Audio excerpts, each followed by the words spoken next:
আজকের পর তোর এই চেহারা যদি কোনোদিন আমার সামনে নিয়ে আসিস তোর খবর আছে। মানে আমি জাস্ট পাগল হয়ে গেছি জানো এই বুড়িটাকে সামলাতে সামলাতে। হ্যাঁ, ভাবছিলাম বুড়াটা মরছে, ঝামেলা গেছে। হ্যাঁ, একটা কথা ভাবো তো মারুফ, এই সময় যে এত খরচ, আরে আমাদের নিজেদের খরচ যদি আমরা ঠিক মতো উঠাতে পারি না, তার উপর বুড়ি এসে আমার ঘাড়ের উপর চটে বসছে। একবারে 3 বেলা 6 প্লেট করে ভাত খায়, মানে লাজ লজ্জা বলতে কিছু নাই। আমি না জাস্ট পারতেছি না, বুঝছো? ভাবছিলাম বুড়াটা মরছে, কদিন এসে থাকবে, তারপর চলে যাবো। মা, তার তো যার নামই নাই, মানে ঘাড়ের উপর চেপে বসছে তো বসছে। আর শোনো, যখনই হচ্ছে প্রপার্টি সবকিছু নাম করে দিচ্ছে না আমাদের নামে, ওই দিনে আমি প্ল্যান করে নিছিলাম যে এই বুড়িটারে কিভাবে লাথি মেরে আমি বাড়ি থেকে বের করে দিব। হ্যাঁ মা, মোনা ঠিকই বলেছে। তোমাকে আমি জাস্ট সহ্য করতে পারতেছি না। তোমাকে আমি অনেকদিন ধরে পালছি, এখন আমার পক্ষে সম্ভব না। তোমার ওষুধের টাকা, তোমার খাবারের টাকা আমি আর দিতে পারতেছি না। আমার যতদিন মন চাইছে আমি তোমাকে রাখছি, এখনো তোমাকে রাখতে পারবো না। তোমার যেখানে মন চায় চলে যাও, আমি আর তোমাকে দেখতে পারবো না। একদম একদম ঠিক কথা বলেছো বেবি। আসলে এই বুড়িটাকে পালা সম্ভব না আমাদের দ্বারা। কিন্তু জানো বেবি, যেদিন থেকে হচ্ছে এই বুড়ি সকল সয় সম্পত্তি আমাদের নামে করে দিয়েছে না, ওই দিন আমি প্ল্যান করে রেখেছিলাম যে এই বুড়িটাকে আমি ঠিক কিভাবে লাথি মেরে বাড়ি থেকে বের করে দেবো। আর দেখো, প্রমাণ তো তোমার চোখের সামনে। বাবা, মা বাবারা সন্তান পালন করে যাতে করে বুড়ো বয়সে ছেলেমেয়েরা তাদের সঙ্গ দেয়, তাদের সাহারা হয়। আর তুই কিনা আমাকে ঘর থেকে বের করে দিলি। খুব ভালো হয়েছে, খুব ভালো হয়েছে যে তোর বাবা আগেই মারা গেছে। তা না হলে না, আজকের এই দিনটা দেখে সে এমনিই কষ্ট পেয়ে মরে যেত। আমি কি এত কষ্ট করে তোকে বড় করেছি আজকের এই দিন দেখার জন্য যে তুই আমাকে এই বুড়ো বয়সে ঘর থেকে বের করে দিবি? মোনা, তুমি যে প্ল্যানটা করেছো এই কথা যদি আমাকে আগে বলতে, তাহলে হয়তো আমার এত টাকা খরচ হতো না। এই যে এই বুড়োটার পেছনে আমার কত টাকা খরচ হয়ে গেছে, আগে তুমি আমাকে বলে এত টাকা খরচ হইতো না তো। জাস্ট তুমি বুদ্ধিটা করেছো, অনেক ভালো হয়েছে। আমি আর তোমাকে কোনো কিছু করতে পারবো না। তোমার রাস্তা তুমি দেখো মা, আমরা আমাদের মতো থাকবো, ঠিক আছে? আচ্ছা বেবি, তুমি কি পাগল হয়ে গেছে? এই বুড়ির কথা কেন শুনতেছ? এখানে দাঁড়িয়ে দাঁড়িয়ে ওকে পড়ে থাকতে দাও না, মরুক রাস্তায় পড়ে যত সবাই। চলো তো। চলো। ও ওয়েট, দাঁড়াও, ব্যাগটা দিয়ে যাই। ভাই, এই নে তোর ব্যাগ, আর এই তোর চেহারা আর জীবনে আমার সামনে নিয়ে আসবি না। আর বেবি, চাবিটা দাও, আজকে আমি ড্রাইভ করবো। ওকে। Thank you.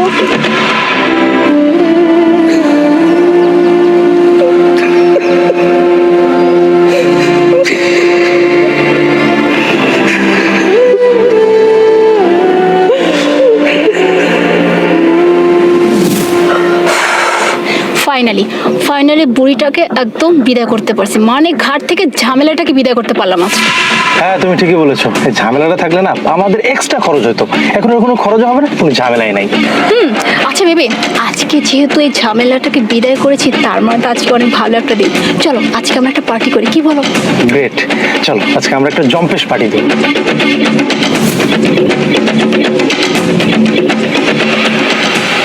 মারো মারো। কি স্যার, ডেকেছেন? মাথায় কি বুদ্ধি শুদ্ধি বলতে কিছু আছে? সরি স্যার, এভাবে কেন কথা বলছেন? বুঝতে পারতেছেন না কেন বলছি? এইভাবে কেন কথা বলছি এটা আপনি বুঝতে পারতেছেন না? আপনি যে অ্যাপ্লিকেশনটা তৈরি করছেন এটাতে ঝামেলা আছে। সরি স্যার, আমরা সবাই মিলে অনেক ট্রাই করেছি, এর বেশি কিছু করতে পারিনি। What sorry? কিসের সরি বলতেছেন আপনি? সরি বলে সবকিছু সর্ট আউট হয়ে যাবে নাকি সবকিছু সমাধান হয়ে যাবে? জলদি যান, গিয়ে যে প্রবলেমটা হয়েছে সেটা সলভ করেন।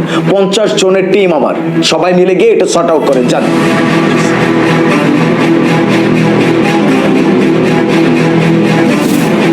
হ্যাঁ। কি এখনো তোমরা ব্যাপারটা সর্ট আউট করতে পারো নাই? অ্যাপ্লিকেশনটা যদি আজকে রাতের মধ্যে তোমরা ঠিক না করতে পারো তাহলে আমার কত বড় ক্ষতি হবে এটা তোমরা বুঝতে পারতেছো? হ্যাঁ, তাহলে আমার কোটি কোটি টাকা লস হয়ে যাবে।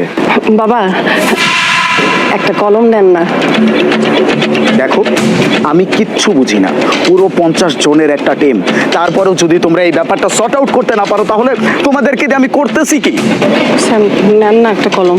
আহা আন্টি, দেখতেছেন যে একটা ইম্পর্টেন্ট কথা বলতেছি, কেন ডিস্টার্ব করতেছেন? যান না অন্য কোথাও দেখেন। তোমাদেরকে যেটা বলছি তোমরা সেইটা করো, জলদি। আমি কোনো কথা শুনতে চাচ্ছি না।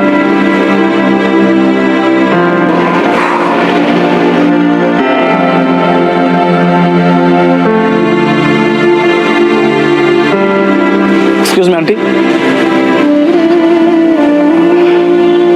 I'm sorry, I অ্যাকচুয়ালি একটা ইম্পর্টেন্ট কথা বলতেছিলাম তো, আর একটা টেনশনে আছি, তাই আপনার সাথে খারাপ ব্যবহার করে ফেলছি, কিছু মনে করবেন না। সমস্যা নেই বাবা, আমি কিছু মনে করে নাই। আচ্ছা, আপনি এক কাজ করেন, আপনার এখানে যতগুলো কলম আছে আমাকে সব দিয়ে দেন, আমি সব কিনবো। সত্যি বাবা, আপনি আমার সব কলম কিনবেন? হ্যাঁ, দেন। আচ্ছা আন্টি, আপনার বয়স তো কম না, আপনি এভাবে রাস্তায় রাস্তায় কলম বিক্রি করতেছেন, আপনার ছেলে মেয়ে কি আপনাকে বাড়ি থেকে বের করে দিচ্ছে? আচ্ছা বাবা, যদি কিছু মনে না করেন, আমি আপনাকে একটা কথা জিজ্ঞেস করতে পারি?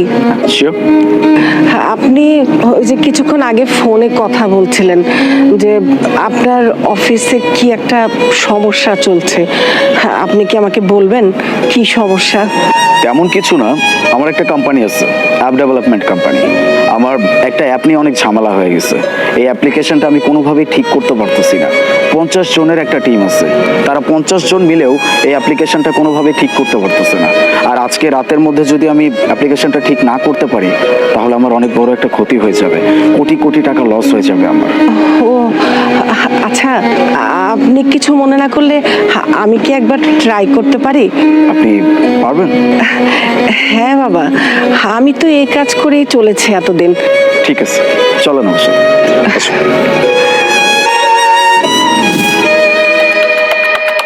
সময় কিন্তু সময়ের মতো চলে যাচ্ছে, এখনো পর্যন্ত আমি আপনাদের কাছ থেকে কোনো আপডেট পাই নাই। ব্যাপারটা কি এখনো সলভ হয় নাই? Shit! কতগুলো টাকার ব্যাপার আপনারা কি বুঝতে পারতেছেন? জলদি করেন। বাবা, ঠিক হয়ে গেছে। ঠিক হয়ে গেছে?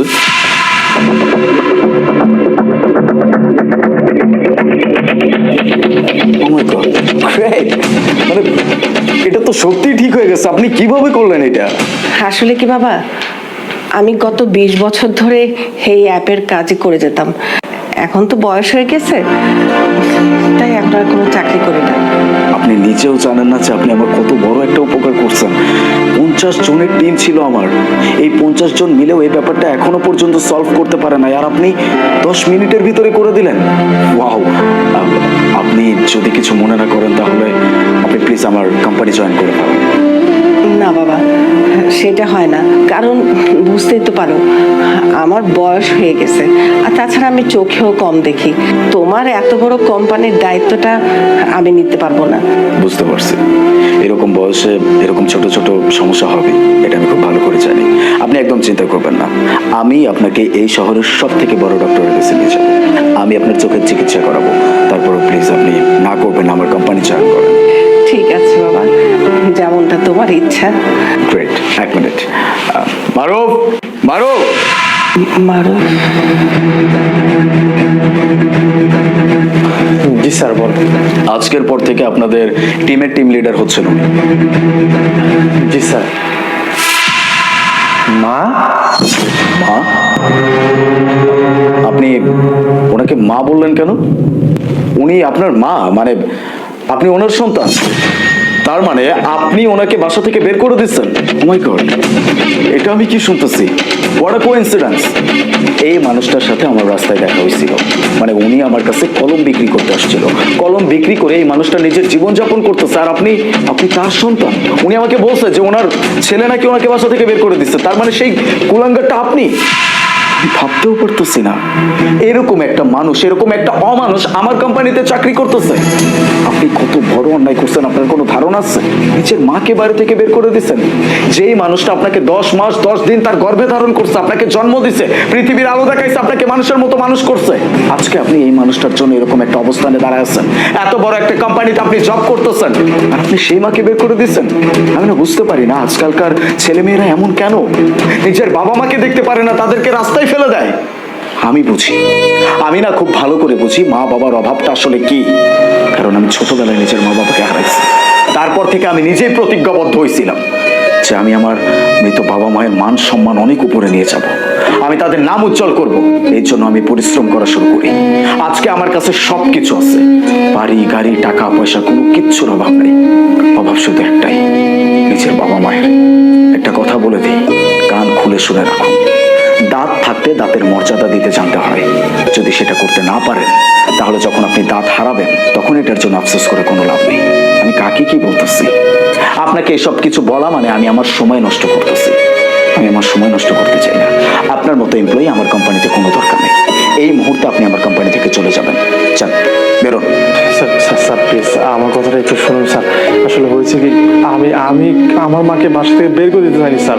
আমি আমার ওয়াইফের বুদ্ধি শুনে আমার মাকে বের করে দিয়েছি। আমার অনেক বড় ভুল হয়েছে স্যার। প্লিজ আপনি আপনি আমার চাকরিটা নেবেন না স্যার। What? নিজের বউয়ের কথায় আপনি আপনার মাকে বাড়ি থেকে বের করে দিচ্ছেন? ও মাই গড, তাহলে তো আমি এখন রিস্কে আছি। কেন জানেন? আপনি যদি আপনার বউয়ের কথায় আপনার মাকে বের করে দিতে পারেন তাহলে আজ বাদে কাল আপনি বড় কোনো অফার পাইলে আমার কোম্পানির যে কোনো ইম্পর্টেন্ট তথ্য আপনি লিক করতে পারবেন। এটার কোনো ডাউট নাই। আপনার মতো এরকম অমানুষ, আপনার মতো এরকম কুলাঙ্গার সন্তান আমার কোম্পানিতে কোনো দরকার নাই। আপনি যেটা করছেন অনেক বড় অন্যায় করছেন, নিজের মায়ের সাথে অন্যায় করছেন। এরকম মানুষকে আমি কখনো ক্ষমা করবো না। এই মুহূর্তে আমার কোম্পানি থেকে বের হয়ে যাবেন।